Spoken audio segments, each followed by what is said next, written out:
She was left to burn in the fire, but she didn't die. She rose, stronger, sharper, unstoppable. The man who tried to bury her is now begging behind bars, and the billionaire who once watched from afar now stands by her side.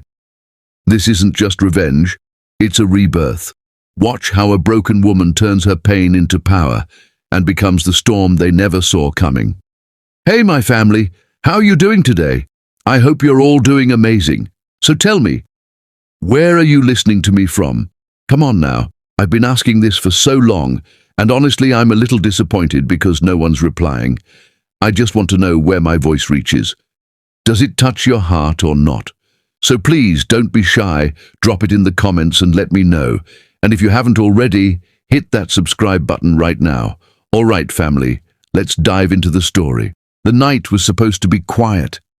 It was supposed to be just another night in the house Stuart had built with every ounce of love she had poured into her marriage. The curtains swayed gently against the soft breeze, the photographs on the wall still framed memories of laughter, and the faint scent of cinnamon candles lingered in the air like a warm whisper. But everything changed in the blink of an eye, as the calm she once knew was ripped apart by the violent roar of flames bursting through the living room windows like monsters unleashed from hell. The fire crackled, hissed, and devoured everything it touched, as if the universe itself had decided to burn down the chapter of her life she once called safe. The heat slammed into Stuart like a living thing, wrapping around her skin, pressing against her lungs, making every breath a battle between life and death.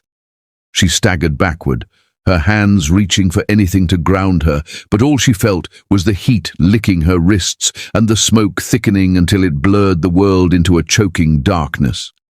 The sound of wood splintering and glass shattering filled the air, a chaotic symphony that drowned out the silence of the life she once knew. Her eyes darted toward the doorway through the thick curtain of smoke, and that's when her heart froze. There he was, Mike. The man who once whispered forever into her ear, the man who kissed her forehead on rainy nights and promised to never let harm touch her. He stood at the doorway not as a savior, but as a stranger carved in coldness. His face was expressionless, his eyes like black stones, reflecting the flames without feeling their heat. In that moment, Stuart's brain struggled to understand what her heart already knew. He wasn't coming to save her. He wasn't reaching for her. He wasn't running to pull her out of the fire. His lips curved into something cruel, not quite a smile, but the ghost of one. It was enough to slice through every illusion she had ever wrapped around their marriage. Her voice broke through the chaos, raw and desperate. "Mike!" "Please," she coughed, the smoke scraping her throat like shards of glass, and stumbled closer to the doorway, her trembling fingers reaching out. But instead of stepping in, instead of reaching back, Mike took a single step backward, a deliberate step. The house groaned as another beam cracked overhead, raining sparks down on her shoulders. Her hair singed, her lungs screamed for air, and still she stared at him, at the man she loved. At the man who was supposed to protect her. His eyes held no mercy, no love, just a silent verdict. She was meant to burn. He turned, slowly, coldly. He turned his back on her as her world fell apart behind him. A scream ripped from her throat, but the flames swallowed it whole. She crashed to her knees, the heat blistering her skin, her vision spinning in dizzying loops of fire and betrayal. Her mind replayed the moment they exchanged vows, the way his hand had trembled when he slipped the ring on her finger, the way he promised, in sickness and in health, in darkness and in light. "I'll be there" lies, all of it, every kiss, every promise, every smile. It was all a mask. She pushed herself up again, her legs shaking, the floorboards scorching beneath her bare feet. The living room, the same room where they once danced barefoot under the soft glow of the chandelier, was now a nightmare of orange and red, walls collapsing in on themselves. She coughed again, harder this time, as black smoke clawed down her throat, making her eyes water. Her heartbeat thundered against her ribs, but somewhere beneath the fear, something sharp and hot began to bloom. It wasn't just the fire, it was rage. The ceiling above her cracked like thunder. A fiery beam fell, smashing into the floor inches away, sending a spray of sparks against her skin. Pain seared across her arms, but she didn't scream. She clenched her teeth. She was not going to die here. Not like this. Not in a house that once smelled like cinnamon and love, now reeking of betrayal and smoke. She stumbled forward, coughing, crawling, clawing at the wooden floor until her fingernails split. Outside, faintly, she could hear voices, neighbors screaming, sirens in the distance, the sound of footsteps running. But none of them were his. None of them belonged to Mike. The man she loved was gone, his silhouette fading into the night like a shadow that never intended to stay. Her chest tightened, not just from the smoke, but from the crushing weight of that truth. He left. He didn't hesitate. He didn't look back. Her vision blurred as another wave of smoke surged through the room like a living beast, wrapping around her throat, making her stumble. Her hands pressed against the floor, her nails digging into the wood as she crawled toward the hallway. The photographs on the wall melted and dripped to the floor like wax tears. She caught sight of one, their wedding photo, their smiles frozen in a moment she now knew meant nothing. The glass cracked, splintering across their faces as if the fire itself was mocking her pain. The air grew hotter, louder. The house screamed as if it were alive and angry. Stuart dragged herself through the heat, her hair sticking to her face, sweat mixing with ash and tears. The walls began to crumble behind her, the fire chasing her like it wanted to claim her. But inside her, somewhere beneath the smoke, beneath the broken ribs, beneath the betrayal, a voice rose, soft but fierce. "I will not die like this." Her hand slammed against the doorknob, but it was too hot to touch. The skin on her palm sizzled, but she didn't let go. She gritted her teeth and pushed, kicking at the bottom of the door with what little strength she had left. Another crack echoed above her head as burning debris rained down, catching the hem of her nightdress. Flames licked at her legs, and she screamed, slapping at them, rolling against the blackened floor, coughing and crying as she fought to stay conscious. Then, a crash. The window. Someone outside. A beam of light cut through the thick smoke. "Somebody's in there!" a voice shouted. She tried to scream back, but her throat was raw, her voice broken. Her hand lifted weakly toward the light, fingers trembling. She was seconds away from losing everything, from disappearing into the fire the same way her husband disappeared into the night. The smoke tightened its grip around her lungs, and her vision dimmed to a tunnel of light. She thought this was it. But then, hands. Strong, unfamiliar hands reached through the shattered glass, pulling her out with a strength she didn't have left. She felt her body lift, felt the cold night air rush against her burned skin, felt the rain that had just started falling hiss against the fire still clinging to the house. She was dragged across the wet grass as sirens wailed closer, strangers yelling instructions she couldn't hear. Her vision blurred between smoke and stars, her breath shallow, her heart pounding against a cage of broken bones. They wrapped her in a blanket, voices blurred together, the world spinning around her. The paramedics shouted something about burns, oxygen, hospital, but Stuart wasn't listening. Her gaze through the haze locked on the street, on the empty space where Mike should have been. He wasn't there. No shadow, no guilt, just emptiness.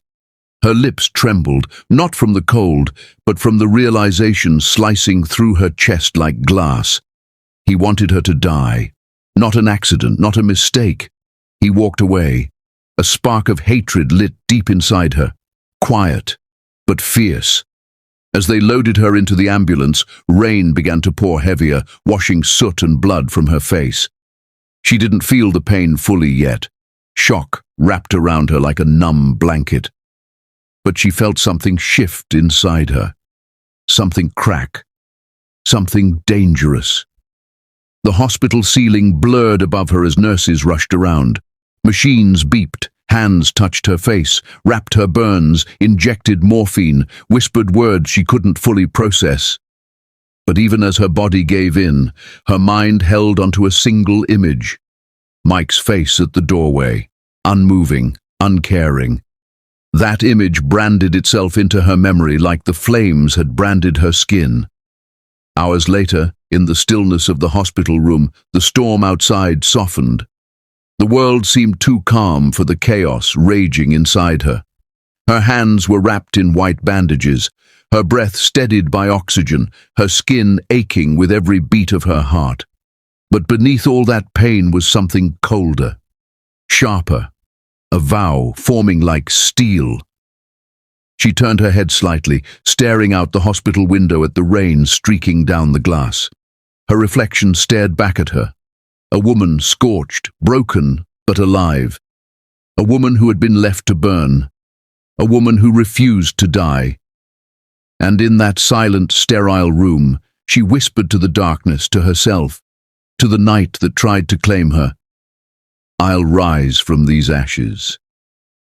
The words left her lips not as a plea, but as a warning to the world that had tried to erase her. Miles away, under the same rain, Mike poured himself a drink, his lips curling in satisfaction, convinced she was gone forever. He didn't know.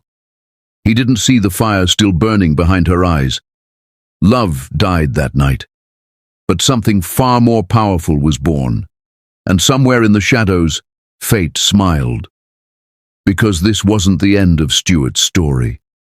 It was the beginning. The rain had long stopped beating against the hospital window, but inside Stuart's chest, the storm never really ceased. Days turned into nights, and nights into the kind of silence that stretched like a shadow with no end. She spent weeks wrapped in bandages, trapped not just in a bed but inside the quiet rage of someone who had seen death up close and decided to spit in its face. Machines beeped in steady rhythm beside her, marking time she wasn't sure she wanted, but every beep reminded her. She was still here, still breathing, and he hadn't won. At first, the pain was all she knew. Her body throbbed with burns that ached like they were carved from fire itself. Her lungs were raw from smoke, and her bones ached in the cold hours of the night when the world outside fell silent. But worse than the pain in her flesh was the hollowed-out space in her chest where love used to live. It was quiet there now, quiet and sharp. Nurses came and went. Doctors spoke in clipped tones about recovery, about grafts, about therapy. But no one spoke about the betrayal that cut deeper than the flames.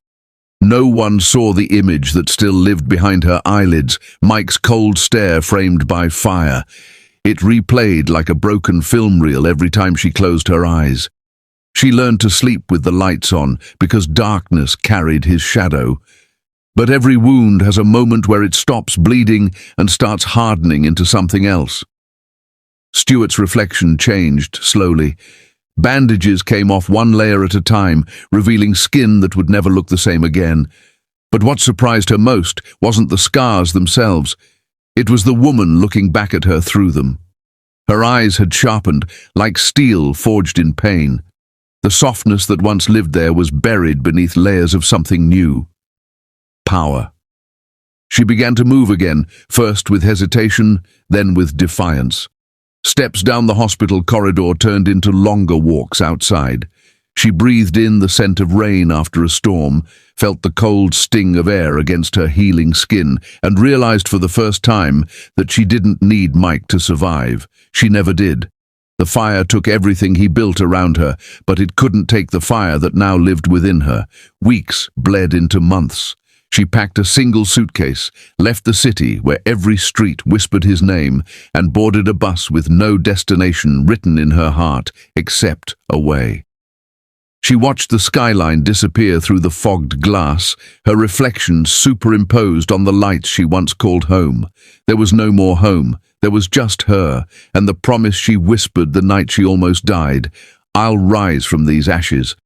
She landed in a new city where no one knew the sound of her name, a place where the streets were busy enough to swallow her pain and give it no voice. She rented a small apartment above a bookstore, its walls painted white like a blank page. Every day, she built herself back up, one breath at a time. Therapy sessions became confessionals. Jogging in the cold became a ritual of strength. She stared at her scars not with shame, but with the quiet understanding that they were proof she had walked through fire and lived.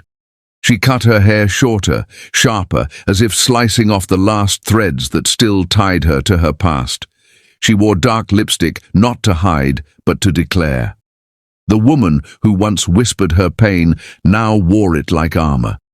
People on the street looked at her scars, some with pity, some with curiosity, but she walked past them like their gazes meant nothing.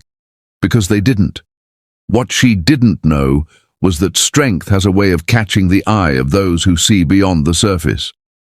One night, months after leaving, she stood in front of her mirror in a fitted black dress, the kind she hadn't dared to wear since before the fire.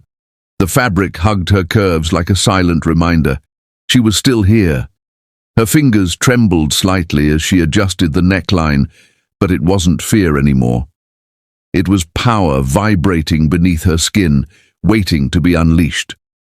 The city lights outside her window cast a soft halo around her figure, reflecting a woman who was no longer defined by what happened to her, but by what she was becoming. She was on her way to a charity gala, her first public event since the fire. The thought of stepping into a room full of strangers made her chest tighten, but a whisper inside urged her on. This was not about blending in. This was about reclaiming space she had once surrendered.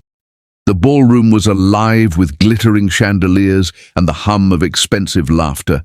Crystal glasses clinked, the scent of roses mingled with expensive colognes, and every inch of the place screamed of wealth and power. Stuart moved through the crowd with her shoulders straight, chin lifted. Her scars were not hidden beneath makeup, they glimmered faintly under the soft lighting like battle medals. A few people stared, but they looked away when they met her gaze. Her eyes had weight now. Then she felt it. A stare that didn't flinch. Across the room, Cameron stood tall, wearing a dark tailored suit that wrapped his broad shoulders in quiet power. His presence wasn't loud, but it commanded the space around him effortlessly. His gaze wasn't like the others. It wasn't pity, it wasn't curiosity, it was recognition, like he saw the storm beneath her skin and didn't look away. Their eyes locked. For a moment, the sound of music and chatter dulled to nothing. There was just that gaze, warm, steady, unwavering. Stuart inhaled slowly, her heartbeat stumbling against the weight of something she hadn't felt in a long time. Not desire, not love, but being seen, truly seen. Mini cliffhanger. And for a woman who had once been invisible to the man she loved, being seen was dangerous. Cameron began to walk toward her, not with the arrogant stride of men who were used to owning rooms, but with the quiet, deliberate steps of someone who knew exactly who he was. Each step closed the distance, and Stuart felt the weight of her walls press against the pulse in her throat. She could turn away. She could leave, but she didn't. When he finally stood before her, his cologne was subtle, warm, cedar and smoke. "You look like someone who doesn't flinch," he said softly, almost like a challenge wrapped in a compliment. Her lips curved, not quite into a smile, but something sharper. "And you look like someone who notices too much." His chuckle was low, genuine. Only what matters. Their conversation started like that. A spark struck between steel and fire. She didn't tell him her story, and he didn't ask. But he looked at her like he already knew she had one. He spoke about the city, about the foundation the gala was for, about books and music and little things that wrapped around her in quiet warmth. Hours bled away. She hadn't laughed like that in months. She hadn't felt the weight on her chest ease, not like this. He didn't look at her scars. He looked at her eyes. Later, they found themselves outside on the terrace, city lights scattered like stars beneath them. The air was cooler, brushing against her skin like a soft hand. Stuart leaned against the railing, her dress glinting faintly beneath the moonlight. Cameron stood beside her, hands in his pockets, silent but steady. "It's strange," she murmured, more to the night than to him. "How a single night can change everything." He glanced at her, the corner of his mouth lifting. Sometimes a night is all it takes to burn the past down. The word burn hung between them like smoke. Her throat tightened, the memory of fire flashing behind her eyelids. He didn't know. How could he? And yet, something in the way he said it made her heartbeat shift. She met his gaze. "And what happens after the fire?" Cameron stepped closer, just enough that his warmth brushed against her without touching. "Then you rise." The words hit her harder than she expected. No one had said them to her before. No one had looked at her like he just did. Not like a fragile survivor, but like a storm in waiting. For the first time since the fire, her heart didn't just beat. It roared. They talked until the ballroom emptied and the night stretched into a quiet hum. Cameron didn't push, didn't pry. He listened. He laughed. He watched her with a gaze that felt like safety wrapped in strength. And when the night grew still, when the moon sat high above them like a silent witness, Cameron leaned in just enough for his breath to brush against her ear. His voice was low, steady, deliberate. "I want to help you burn down the man who burned you." The words weren't a question, they were a promise. And in that moment, under the soft glow of city lights, Stuart felt something ignite inside her that wasn't pain anymore. It was power.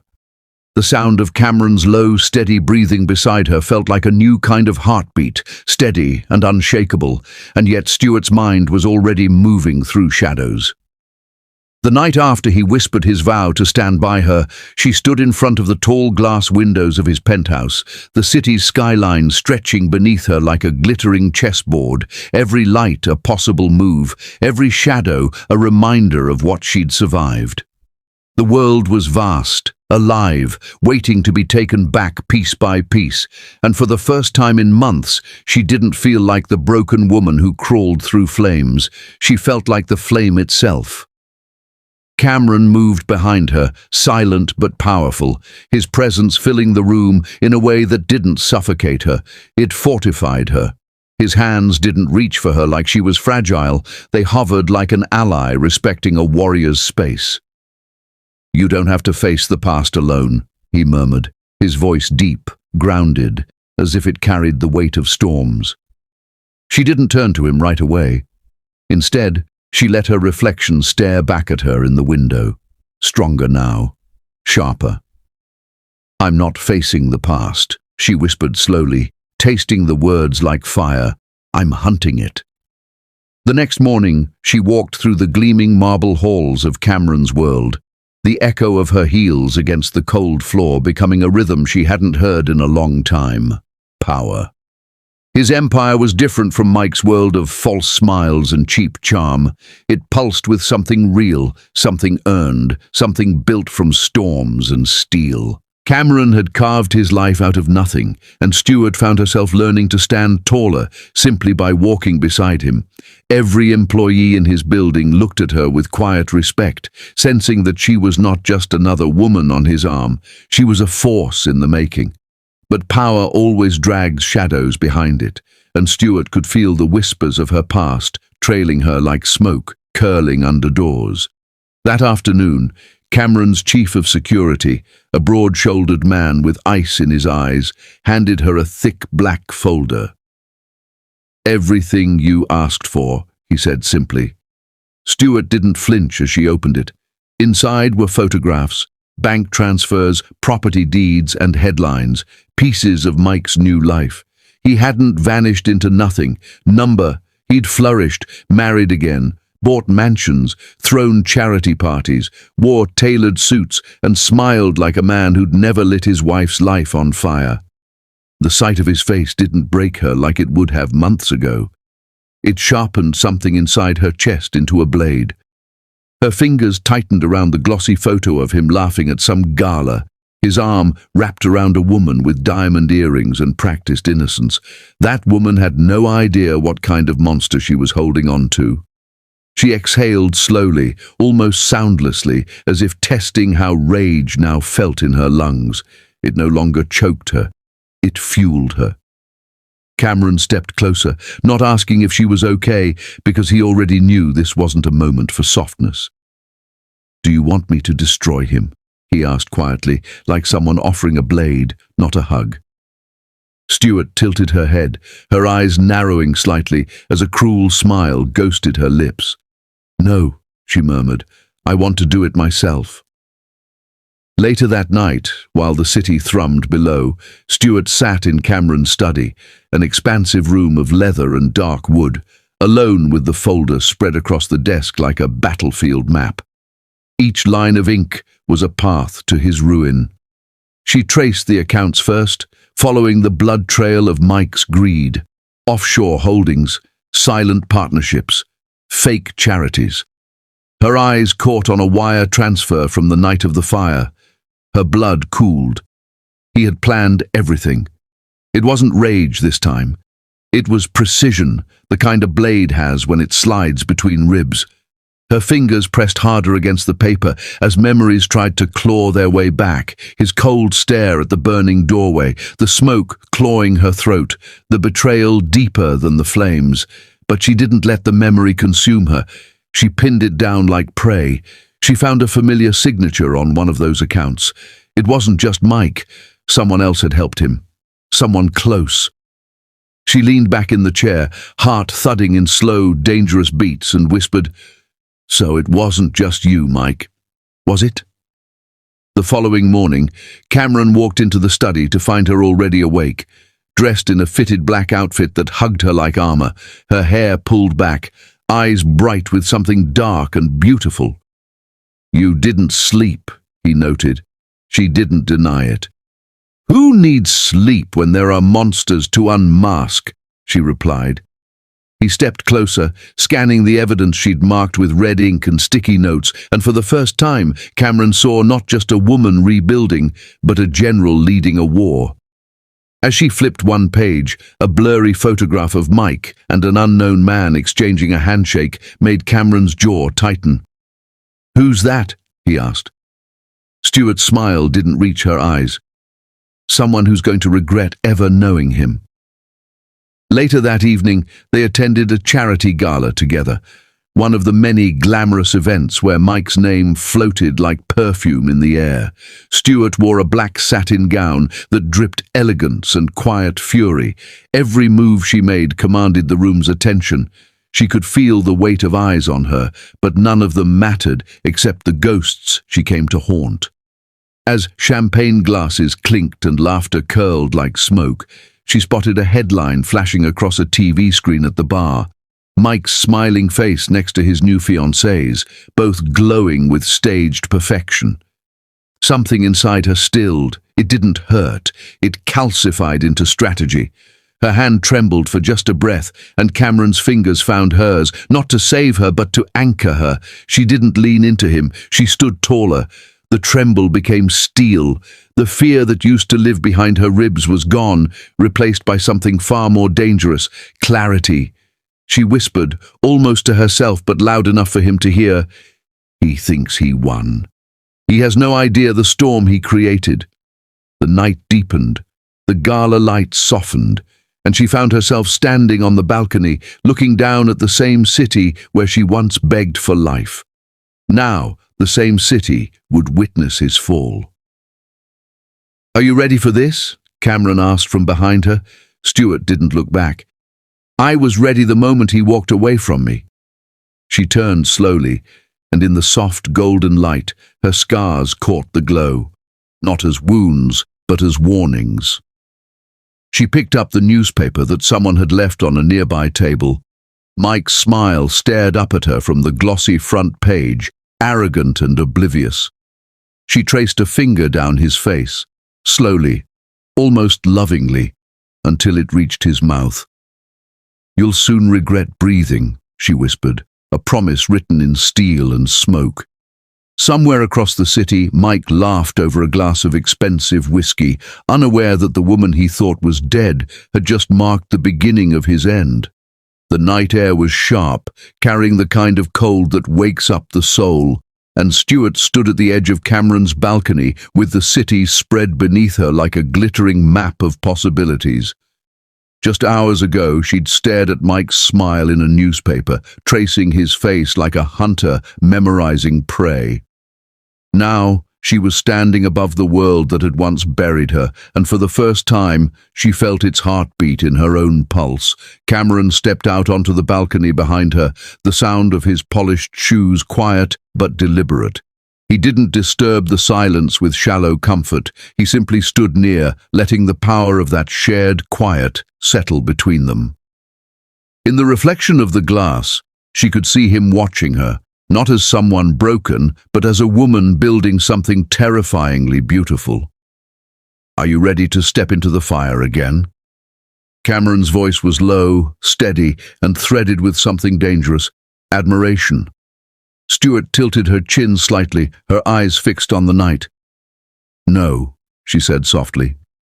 "This time, I'm the one holding the match." It started with whispers, not thunder. That was how power worked best, not loud, but precise. Cameron wasn't just a millionaire, he was a tactician. His mind was a labyrinth of quiet wars and invisible empires, and Stuart, sharp, scarred, and relentless, was the perfect storm to unleash through it. Over the following weeks, his offices became their war room. Thick mahogany tables were covered in financial records, old connections, dummy accounts, and detailed maps of Mike's empire. Cameron explained how companies could bleed from the inside without a single headline, how trust could be unraveled from a single handshake. Stuart listened, learned, and then began to lead. One night, she traced a red line across a document, connecting two shell companies, and whispered, "This is where we start cutting off his oxygen." She slipped into roles like silk, an investor with a sharp tongue, a socialite with quiet power, a name that people started whispering at high-end events. Her old identity, the woman Mike left to burn, faded like ash on the wind. In her place stood a woman wrapped in calculated elegance. Cameron crafted identities for her like an artist building weapons, forged backgrounds, quiet investments, digital shadows that couldn't be traced back to her true self. Their game was patient. The storm was quiet, for now. But behind every move, there was fire. Cameron would sit across from her at midnight, his tie loosened, sleeves rolled up, watching the way her mind sliced through numbers and patterns like a blade through silk. He wasn't falling for a fragile woman in need of saving. He was falling for a woman who was learning how to conquer. Sometimes, when she leaned over the documents, a loose strand of her hair would fall forward, and his eyes would soften, not with pity, but with awe. He caught himself thinking, Mike will never even see her coming. One evening, after hours of dissecting Mike's accounts, Stuart leaned back in her chair, the city lights painting her face in soft gold. "Do you ever wonder," she said slowly, "what it feels like to watch everything you built burn down?" Cameron leaned forward, elbows on his knees, gaze unwavering. "No," he answered, "but I imagine it looks a lot like what Mike will feel soon." A thin smile curved her lips, not one of joy, but one of satisfaction. This wasn't revenge born out of panic anymore. It was a plan born out of power. Weeks turned into layers of infiltration. Stuart and Cameron quietly acquired silent shares in Mike's ventures through intermediaries who didn't even know whose hands were guiding them. Anonymous investors became shadows at board meetings. Emails she once couldn't read now passed through her fingers like silk. Every move Mike made, she was already 3 steps ahead, like a ghost haunting his fortune. And the more control she gained, the more Mike unknowingly fed her everything she needed to break him. One night, a coded message from one of their fake accounts slipped into Mike's private server.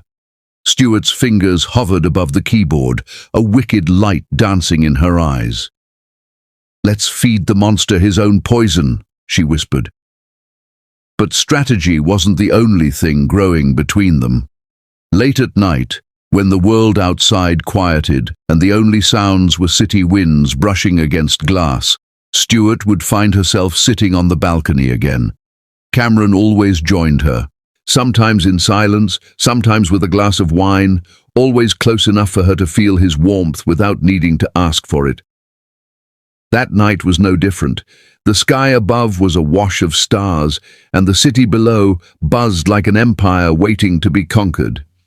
Stuart's breath fogged in the cool air. For the first time, she spoke everything she'd buried.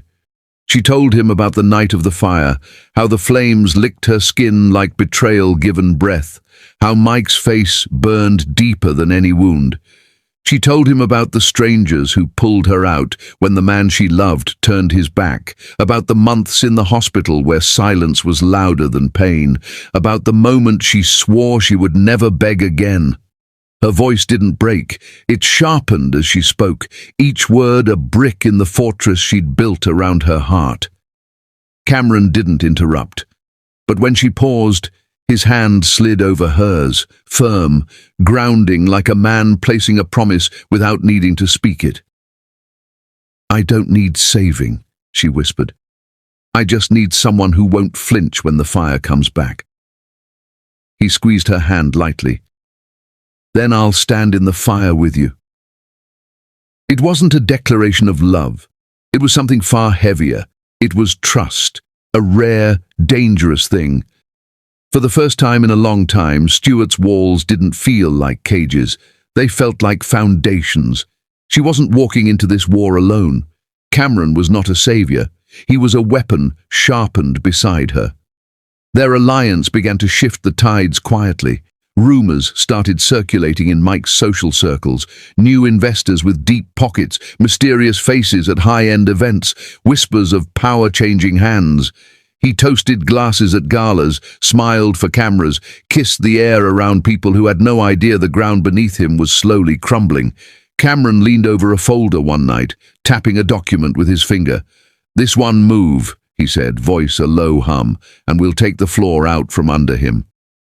The night before their biggest move, Stuart stood once again on that balcony, wind tangling through her hair, her chest rising and falling with something fierce. She was no longer the woman who whispered promises to ashes. She was the storm those ashes had birthed. She looked at Cameron, his face carved in quiet determination, and for a second something unspoken passed between them. Not romance in soft colors, but something sharper, deeper, something that could burn and build at the same time. Below, the city glittered like a chessboard, and their pieces were already in play.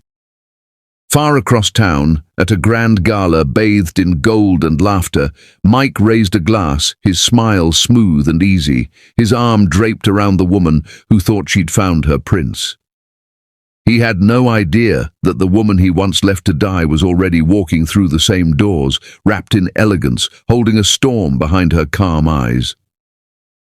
Stuart stepped into the gala's light like a queen entering enemy territory, her lips curving into a dangerous smile. Mike had no idea the storm had a name, and it was hers. The soft hum of classical music floated like silk through the golden ballroom, every note dripping with wealth and quiet arrogance.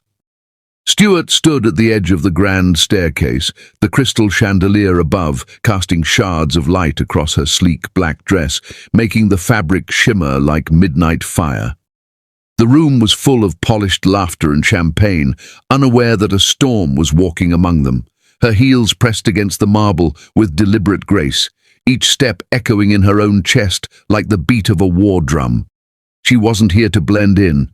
She was here to be seen. She was here to be remembered. She was here to be feared. As she reached the final step, every conversation near the entrance softened, curious eyes lifting toward the woman in black, though none recognized the fire that lay beneath the silk. Mike stood near the bar, surrounded by people who adored the image he'd built, the successful husband, the charming businessman, the man whose smile could convince a room to forget his sins. His glass caught the golden light as he laughed too loud, too freely, as if the world would always bend for him. But the moment his gaze lifted and found hers across the ballroom, time cracked. His hand went slack. The flute of champagne slipped from his fingers, shattering on the marble floor in a sound that sliced through music and chatter alike. The world narrowed for him into the shape of one woman, Stuart, alive. His pupils dilated in raw disbelief, as if the ghost of the woman he'd buried in fire had clawed her way through the flames to stare straight into his soul. She didn't rush. She didn't tremble. She walked through the crowd with the poise of someone who had already won the war. The scars that ran along her collarbone caught the chandelier's light like silver lines of history, not something to hide, but something to wear like an unbreakable crown.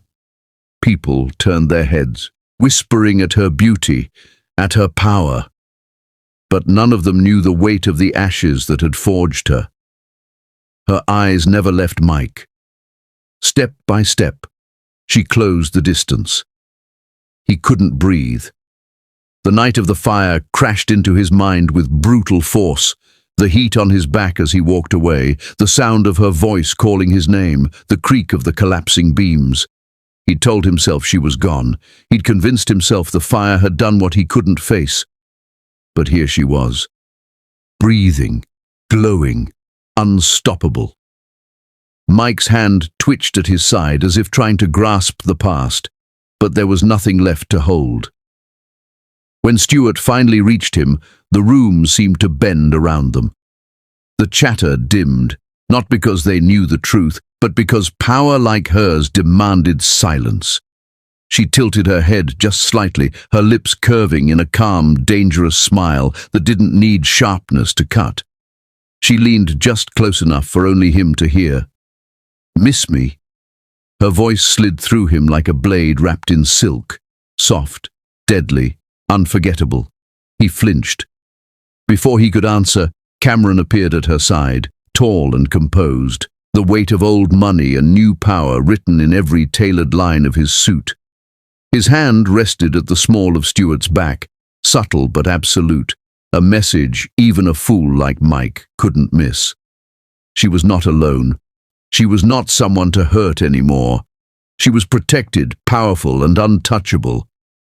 Mike's jaw tightened, 1,000 curses choking on his tongue. Cameron met his stare with an easy calm, the kind of calm that only men who know they've already won can wear. The smallest curve of Cameron's mouth sent a chill down Mike's spine, because behind that polite smile lived a man with teeth. The crowd was oblivious. To them, it was just another polished encounter between elegant strangers in an ocean of champagne. But beneath that surface, 3 lives tangled. One woman reborn in fire, one man who tried to bury her, and one who stood ready to burn the world for her. Stuart felt the power vibrating beneath her skin. She didn't need to scream, didn't need revenge to look bloody to be real. Her silence was sharper than any blade. She raised her glass and took a slow sip, letting her eyes pierce through Mike like the night she escaped the flames. Mike tried to speak, his voice catching against the lump of guilt, fear, and disbelief swelling in his throat. You're... His words stumbled, like a man trying to climb out of a grave. He dug himself. Stuart's laughter cut him off, low and smooth, the sound of someone who no longer trembles at monsters she's already killed once. That laugh slipped under his skin like smoke from a fire he thought was long dead, reminding him it was never over. Cameron leaned in slightly, his breath brushing the shell of her ear. "He looks like he's seen a ghost," he murmured. Stuart didn't look away from Mike. "He has." It wasn't just a line. It was a sentence, a verdict, and a promise. Mike blinked rapidly, searching for cracks in this reality, waiting for someone to tell him it was a cruel joke. But Stuart's presence was solid, sharp, and louder than any scream. His hand shook as he reached toward her, fingers trembling like a man trying to grasp smoke. But she didn't let him close. Cameron's hand pressed just slightly firmer against her back, not possessive, but anchoring. It reminded her that she wasn't standing in that burning house anymore. She was standing at the top of her power. And Mike was standing at the edge of a cliff he didn't even see coming. She tilted her head and whispered so quietly that only he could hear, "Careful, Mike." Ghosts bite back. Mike's smile faltered as the mask he'd worn so effortlessly for years began to splinter. He could feel the eyes on him, not because anyone knew the truth, but because Stuart's presence made him look weak, and in his world, weakness was death. His chest tightened. The empire he'd built on lies felt suddenly fragile. For a moment, he could feel the fire licking at the edges of his carefully constructed life. Stuart didn't need to push. She didn't need to scream. Just existing was enough to make him crumble. She turned away slightly, giving him the cruelest gift of all, indifference. Cameron moved with her, the pair of them walking past Mike as if he were nothing more than dust beneath their feet. She caught the faint reflection of his face in the glass of the ballroom doors. Panic lived there now, raw and feral. His lips barely moved, but she could read them like a confession written in smoke. "If she's back, I'm finished." She walked deeper into the ballroom, each step pressing a quiet crown onto her head. Conversations resumed around her, but none of it touched the electricity twisting in the air. Cameron's fingers brushed against hers, not to claim her, but to remind her this was her night, her moment. She glanced up at him, and his slight nod said everything he didn't need to speak. Behind them, Mike stared at the shards of glass on the floor where his champagne had shattered. The sound of it echoed in his mind like the splintering of the life he'd built on her ashes. His world wasn't burning yet, but he could smell the smoke. And Stuart, without even turning back, smiled because she knew the fire was already lit.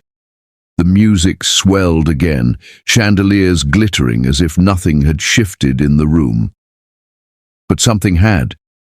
A man who thought he'd buried his sins had just seen them rise from the grave in a black dress and a storm for a heartbeat. Stuart didn't need to win tonight. She just needed to let him know the game had begun, and she had already made her first move simply by walking into the room.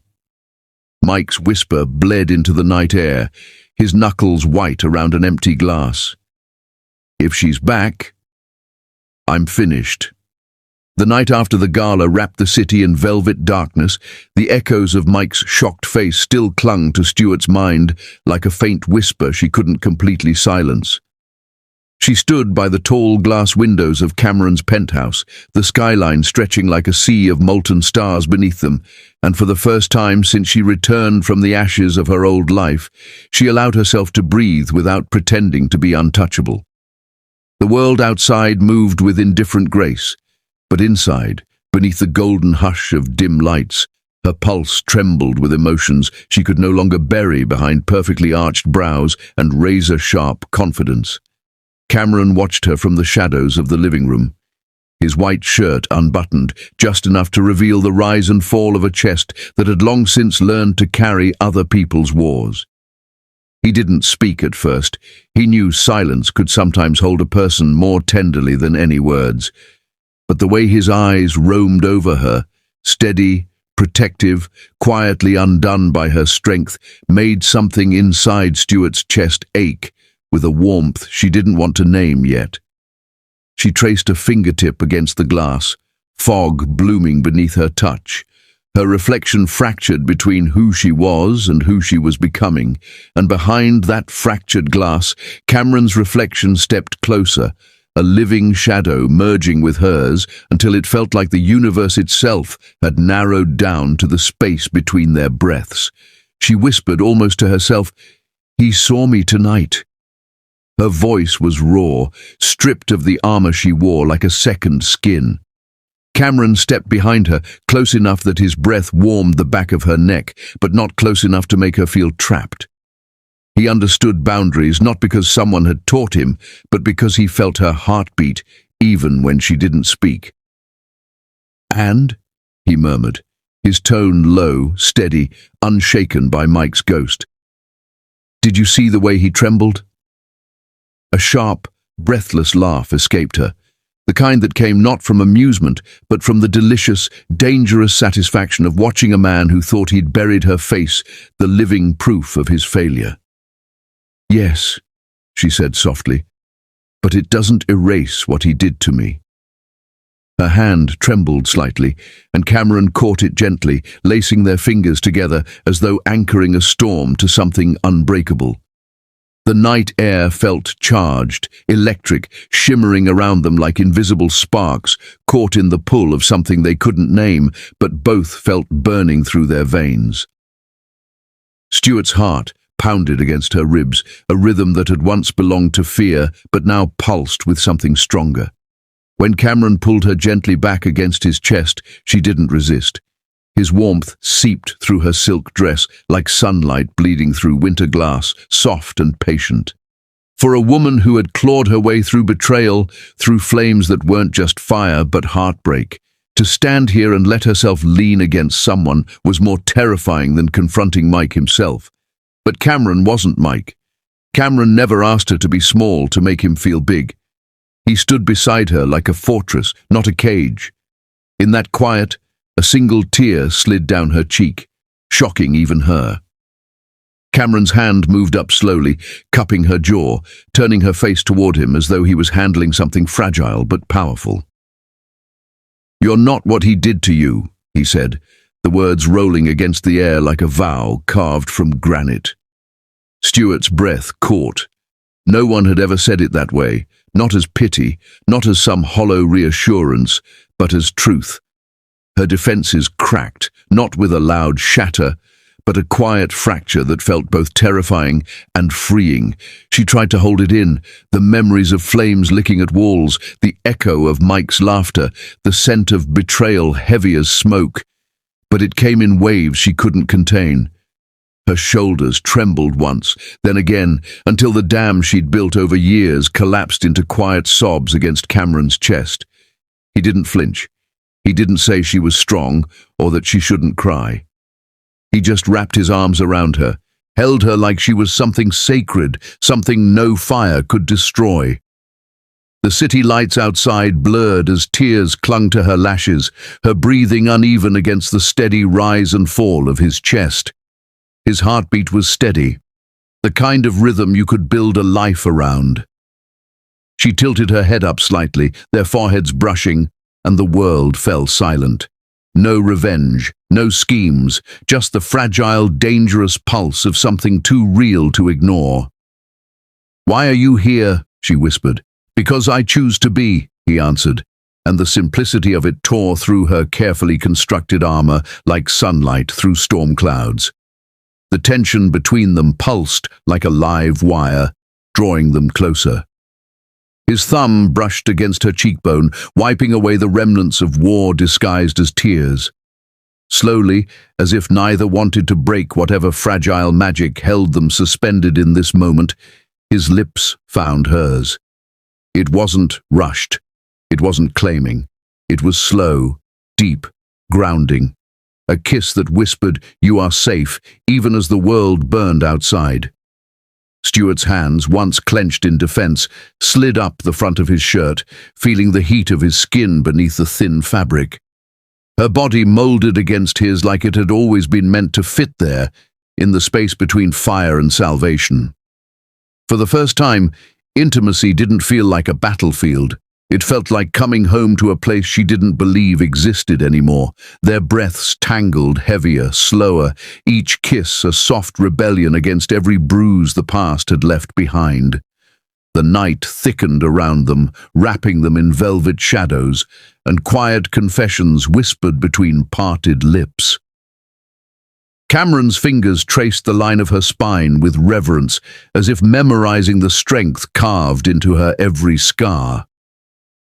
"You're fire," he murmured against her mouth, "and I'd rather burn beside you than live a life untouched." She felt something dangerous bloom inside her chest. Not revenge, not hatred, but love. The room tilted in that delicate way where control didn't feel lost, but willingly surrendered. Stuart's fingers tangled in his hair as their kiss deepened, their bodies pressed closer, the heat between them rising like the city below.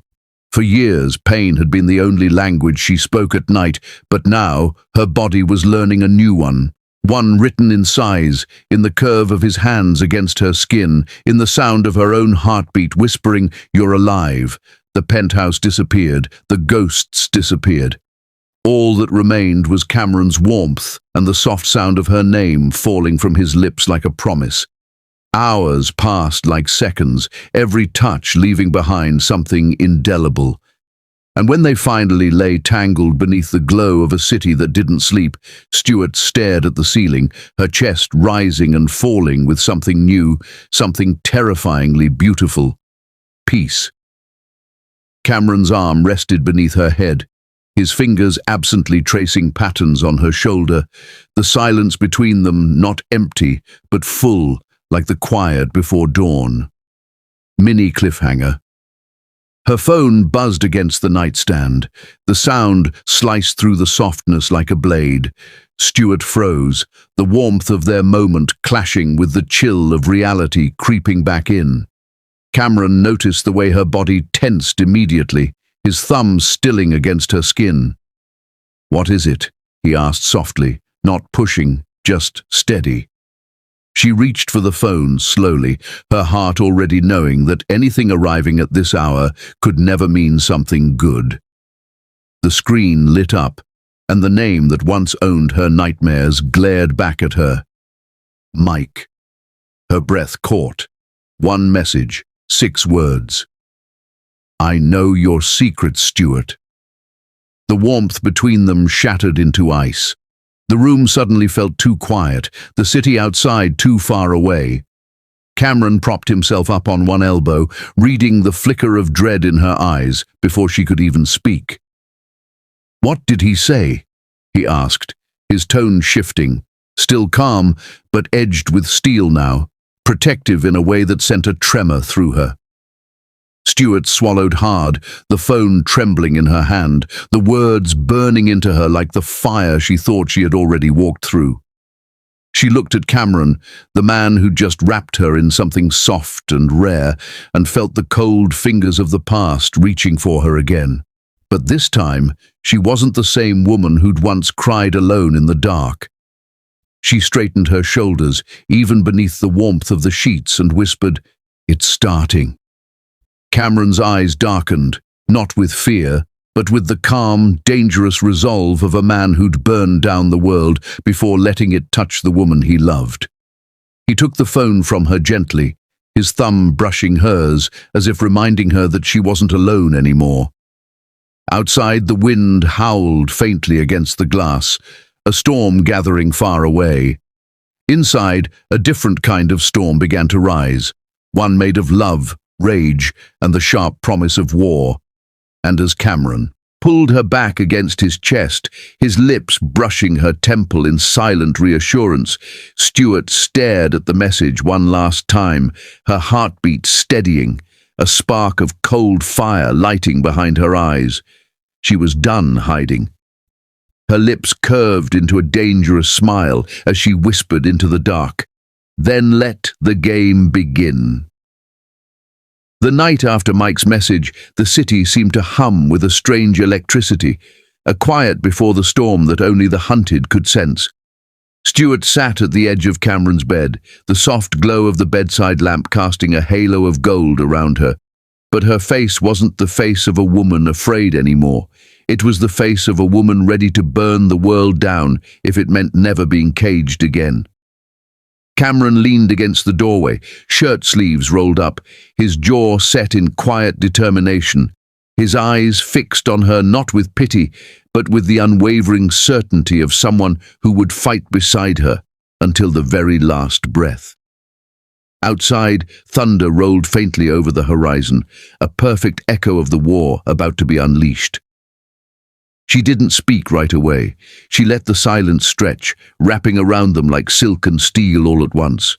Mike thought he could threaten her back into the shadows, but he had forgotten one thing. She had already lived through the worst fire. A message could not scorch her now.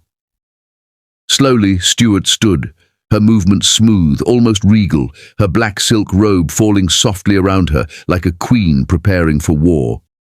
Cameron stepped forward, reaching for her hand, his thumb tracing her pulse like a silent promise. "Are you ready?" he asked quietly. She didn't nod. She didn't need to.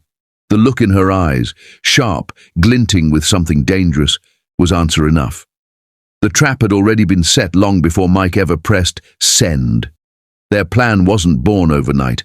It was crafted with precision, hidden beneath quiet smiles, whispered strategies, and layers of power Mike never even knew existed.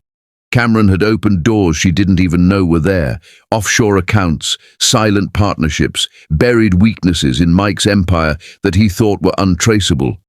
But nothing was invisible to Cameron, nothing stayed buried forever when Stuart's name was attached to it. They spent sleepless nights in front of glowing screens and confidential files, their hands brushing as they pored over maps of power and money, each touch a reminder of what they were fighting for. Not just revenge, but rebirth. Stuart didn't want his money. She wanted him to feel the silence he left her in when he let her burn. That morning, while the city stirred with its usual indifference, Mike's fortress of glass and arrogance began to crack. Bank alerts pinged like tiny alarms he didn't yet understand. Investors whispered behind polished doors. Silent partners withdrew in panic. A network he had built on charm and lies was unraveling like silk threads cut clean by invisible hands. Mike paced in his office, his once flawless composure melting into panic. He called lawyers, no answers. He called his new fiancée. She didn't pick up. He slammed his fist against his desk as though he could beat the world back into obedience. But this wasn't a world he controlled anymore. This was Stuart's game now. And the Queen had just moved her most dangerous piece. Meanwhile, Stuart watched the cracks spread from Cameron's balcony, sipping black coffee as the morning wind tangled with her hair. Cameron stood beside her, his hand brushing the small of her back, not as possession, but as silent strength. "He's feeling it now," Cameron said quietly, a smile ghosting the corner of his mouth. Stuart didn't smile back. Her eyes were fixed on the horizon, where the empire that once crushed her was now shaking on its golden stilts. "Good," she said softly. "Let him taste what it's like to lose everything you thought would always be yours." She turned to him, their eyes locking with the kind of intensity that lived between two people who had walked through darkness together. Cameron reached up, brushing a strand of hair behind her ear. "You don't owe him mercy," he whispered. She exhaled slowly, her voice steady. "I know. I owe him silence." It wasn't rage in her tone anymore. It was something colder, something sharper, a calm that frightened even monsters.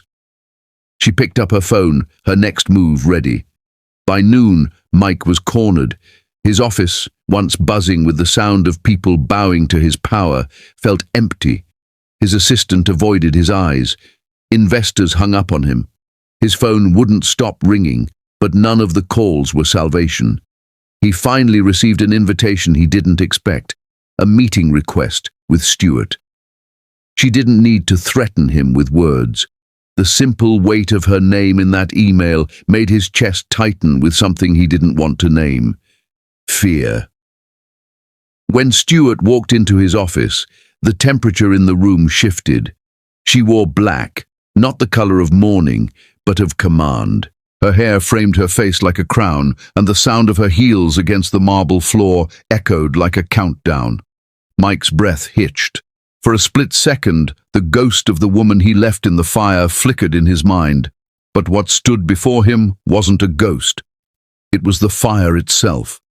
She didn't flinch. He did. Mike's voice cracked with the weight of desperation he couldn't hide.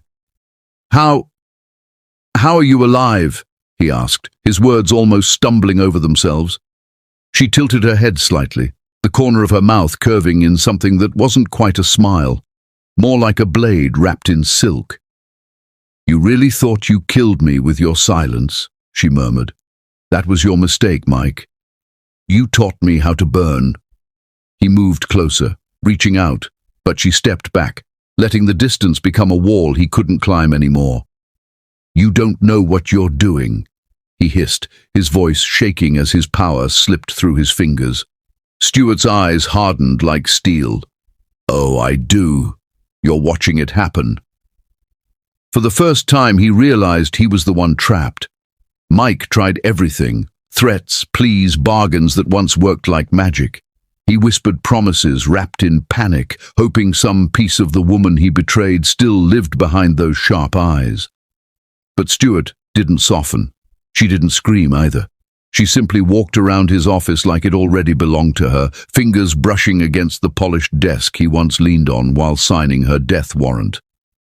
"This is what it feels like," she said softly, her voice calm, devastating. "To be left in the fire." Cameron appeared in the doorway then, tall, silent, radiating the kind of power Mike could never fake. The subtle way he stood behind her made the message clear. She was no longer someone's weakness. She was someone's war. Mike's breathing quickened, his mask slipping completely now, revealing the terrified man beneath the tailored suits and expensive lies. He slammed his hand on the desk, shouting, "I'll destroy you both!" She didn't even turn around. Stuart paused at the door, sunlight spilling over her shoulders like armor. She didn't give him the satisfaction of a reaction. She simply adjusted her coat, her chin lifting with quiet finality. "You already tried," she said, without looking back. "And you failed." Her heels clicked against the marble floor as she walked out, Cameron falling into step beside her, their silence more lethal than any threat. Behind them, Mike's roar shook the walls, but power wasn't his anymore. It was hers. His empire was falling, but the war had just begun. Cameron reached for her hand as they stepped into the elevator, their fingers lacing together like two pieces of something unstoppable. Stuart didn't smile, not yet. Revenge wasn't about smiling. It was about reclaiming the power she was told she'd never have again. She leaned her head against the cool elevator wall, her heartbeat steady. She had faced the man who once watched her world burn, and this time, she was the one walking away with the match. Far above them, in an office crumbling beneath invisible fire, Mike whispered into the empty air, "This isn't over."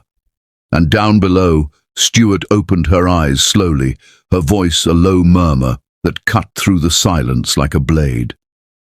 "It is for you." 8.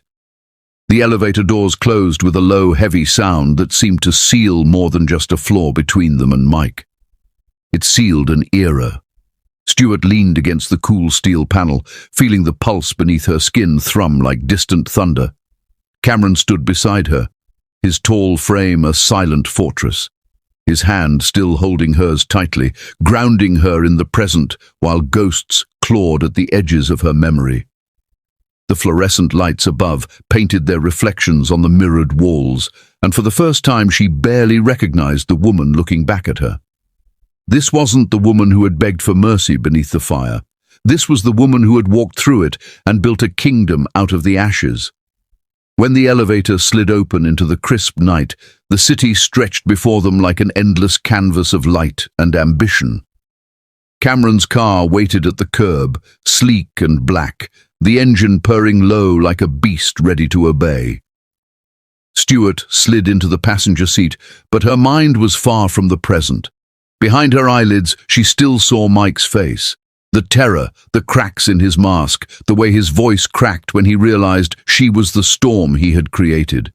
For years he had controlled the narrative. Now she held the pen and she wasn't writing him a happy ending.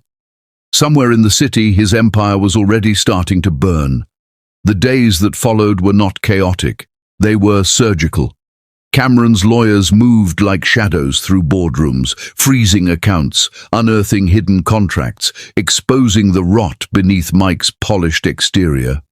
Whispers began to ripple through the elite circles that once adored him. Bold allies turned to save themselves, slicing away their loyalty like snakes shedding skin. Headlines started appearing one by one, a scandal here, a lawsuit there, a whistleblower stepping into the light. It wasn't Stuart lighting the fire this time. It was Mike's greed setting everything ablaze from within. In Cameron's penthouse, the two of them watched it unfold from the living room's glass wall, the city twinkling beneath them like the stage of a play that had always belonged to someone else. Until now. Stuart stood barefoot on the polished floor, wrapped in a silk robe, a cup of untouched tea cooling on the table beside her.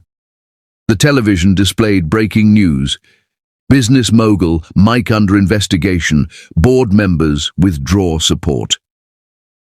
Her heartbeat didn't race.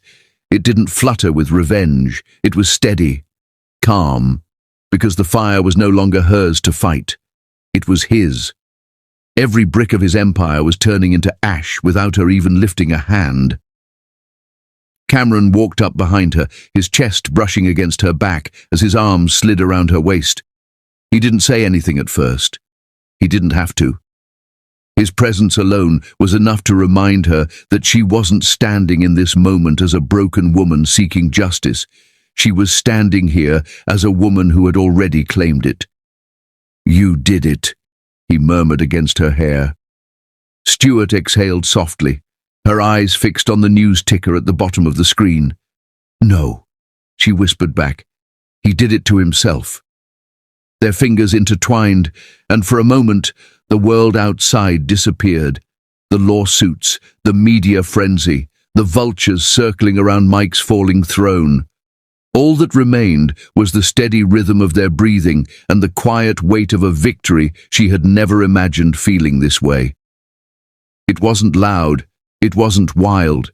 It was quiet, like the moment after a storm when everything stands still and realizes the monster is gone. But monsters don't always vanish quietly. Meanwhile, on the other side of the city, Mike's world cracked like glass beneath a hammer.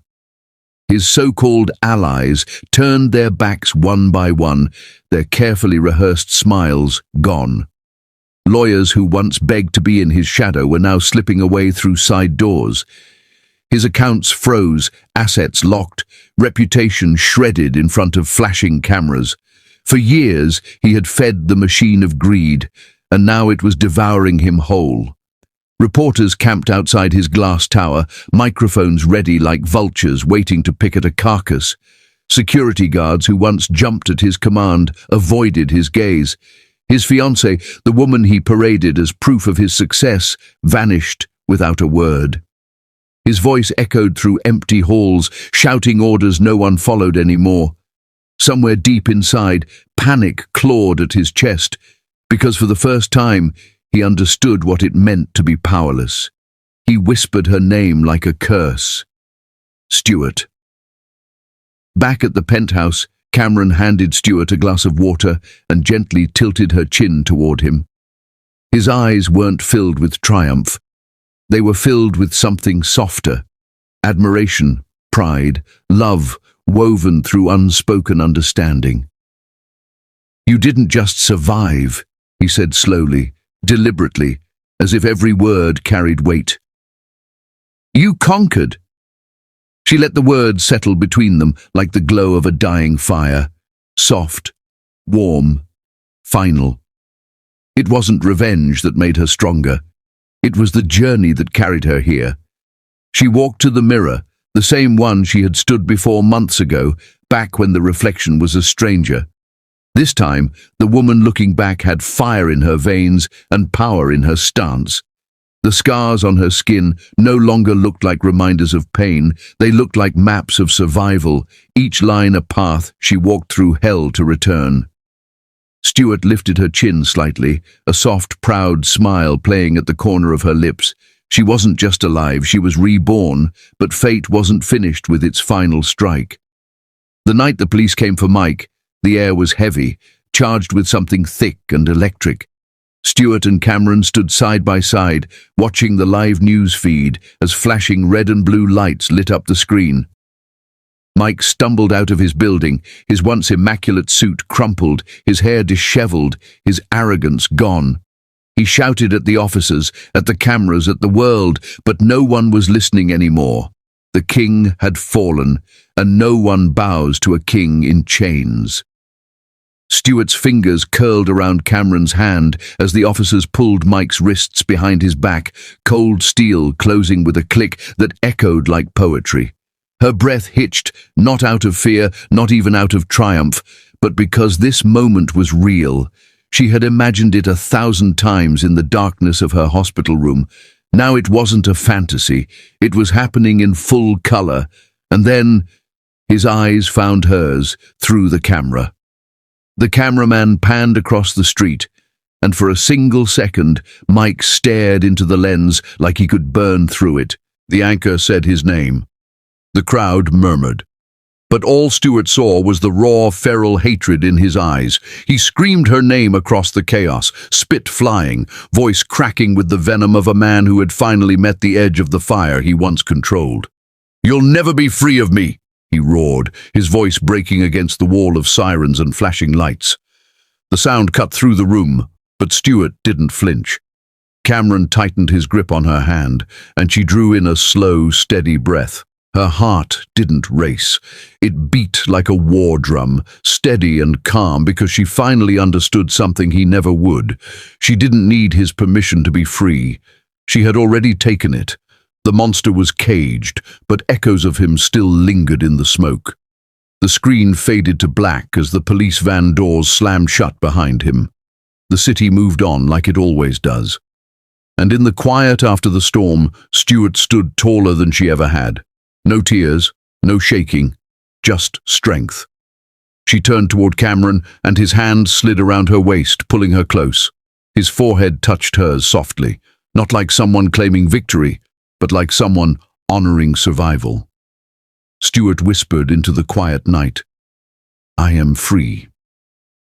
And somewhere, far away in a dark van, Mike's scream echoed into the void, no longer the sound of a king, but of a man who finally lost everything.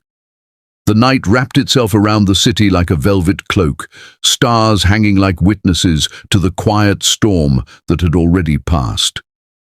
Stuart stood on the balcony of her new home, high above the world that once tried to bury her, the soft night breeze tangling in her hair, carrying the faint scent of freedom and victory.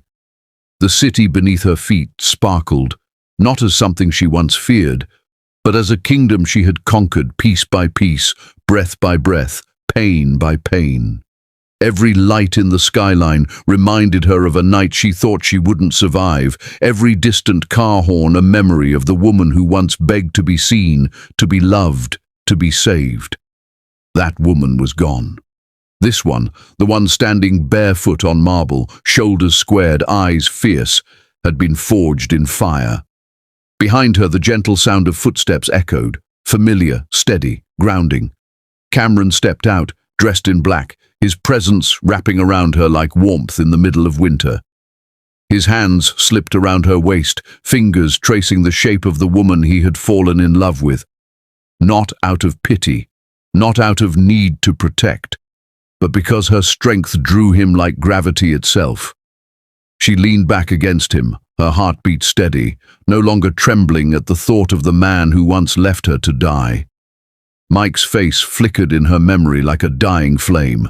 The shock when he saw her alive, the rage when his empire cracked, the hollow scream when the handcuffs closed around his wrists. It used to give her nightmares. Now, it gave her power. He had thought he was untouchable, but he had forgotten that a woman who rises from fire fears nothing anymore. Stuart exhaled slowly, the cool air filling her lungs like the first breath of a new life. Cameron kissed her shoulder softly, a touch not of possession but of reverence, and whispered against her skin, "You're not just free, Stuart. You're untouchable." Those words didn't cage her. They crowned her. Inside the house, the walls bore no traces of the past, no photos of pain, no shadows of betrayal, only windows that opened to the night sky and chandeliers that burned brighter than the flames that once tried to consume her. She turned slightly to face him, her eyes reflecting the city lights like diamonds, not because of wealth, but because of survival. "Do you know what I see when I look out there now?" she asked softly, her voice steady, strong. Cameron tilted his head, the faintest smile touching his lips. "What?" he whispered back. "The world that thought it could break me," she said, stepping away slowly, her bare feet gliding over marble. "But I didn't just survive it. I built something on top of its ruins." She walked to the edge of the balcony, hands resting lightly on the railing, the wind catching her hair like a crown of fire. Somewhere down there, people spoke her name, not with pity, but with power. Stuart, the woman who returned from the ashes. Stuart, the woman who took down the man who tried to erase her. Stuart, the woman who became a storm. The night carried whispers of her story through the streets like folklore, a tale of survival turned into legend. Cameron joined her, their shoulders touching lightly. It wasn't a fairy tale ending where a prince saved the princess. It was something stronger. She saved herself. And he stood beside her, not as a savior, but as a witness to her becoming. He was the hand she held, not the one she clung to. Together, they had built an empire of silence and precision, an alliance sharper than any blade.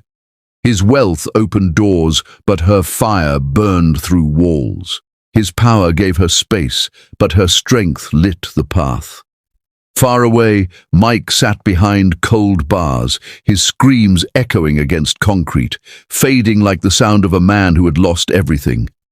He had built his empire on lies, manipulation, and cruelty, never imagining that the woman he tried to bury would become the storm that ended him. And even now, he whispered her name in rage, in disbelief, in helplessness. But she didn't hear it anymore. She didn't need to. Her silence was louder than his scream. Cameron brushed a strand of hair from her face and tucked it behind her ear, the kind of gesture that said everything words couldn't. "What's next, Queen?" he teased lightly, but there was something deeper beneath. Respect, awe, devotion.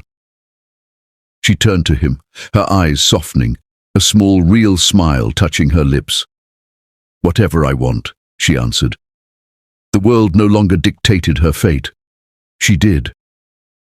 She walked back inside slowly, trailing her fingers along the cold glass of the balcony door, the sound of the city dimming behind her like a conquered beast. The home smelled like jasmine and possibility, like something new that couldn't be tainted by the past.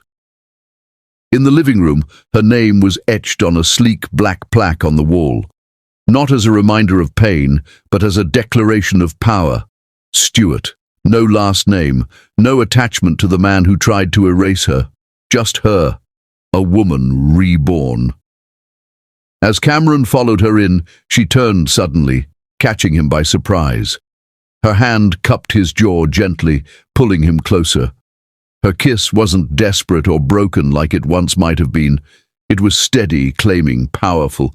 This wasn't love born from rescue. It was love between equals. Two storms colliding and choosing to build together. Their foreheads rested together, breaths mingling, hearts steady. "I rose from the fire," she whispered, and this time the words didn't taste like pain. They tasted like victory. Outside, the city roared. Inside, silence reigned like a crown. She stood in the center of the room, not a victim, not a survivor, but a queen. Somewhere far in the distance, darkness still lingered. Power always attracted new enemies, new storms. But she wasn't afraid anymore. Her heart had walked through fire. Her soul had survived betrayal. And now, with Cameron by her side, with her empire beneath her feet, there was nothing left to fear. The wind shifted through the open balcony door, lifting the curtains like the wings of something unstoppable. She raised her chin, feeling the night air kiss her face, and for a heartbeat she saw the little girl she once was, scared, small, burning in silence. Then she saw the woman she became, fierce, unshakable, blazing. Somewhere in the darkness, a new chapter of power and love was just beginning. Not the kind written for her, but the kind she would write herself, with ink made of strength, with hands that no longer trembled, with a crown not made of gold, but of fire.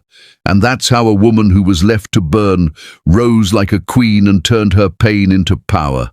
If this story touched your heart, make sure you show some love, like, share, and most importantly, subscribe to Beyond Color Stories. I want to hear from you, my family. Tell me where you're listening from and what part of the story hit you the hardest. Your support keeps this family growing and these powerful stories alive. Until next time, stay strong, stay fearless, and never forget, your story matters.